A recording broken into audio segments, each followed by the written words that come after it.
In part one, I talked about Chris Hayes and his fraud on the American people.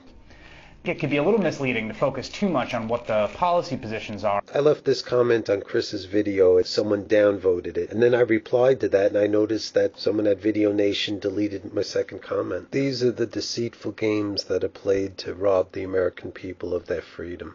Obama is the better of the two candidates we have. In this part, I'll go into detail about how disgraceful it is to recommend Barack Obama. Hillary's a horrible choice too, and it is just wrong to deceive people into thinking that's the only two choices, when we have a great candidate named Mike Gravel. My first line was, I don't oppose all wars.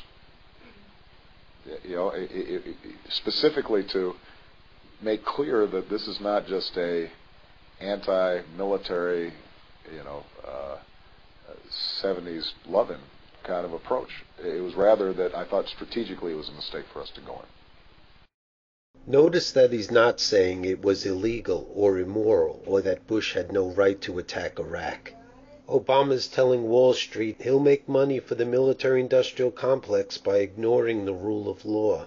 Where's the money coming from? It's coming from Wall Street. Look at Obama. 67% of his money comes from $500 and more, and he's trying to let you believe that it's coming from the kids. Hillary Clinton, 89% of her money, $500 and more, comes from where? Wall Street. What do you think that they're buying? This is Wall Street that finances the insurance companies, that finances the pharmaceuticals, finances the military-industrial complex. Obama wants to have more soldiers. Look how extreme Obama is when it comes to Iran.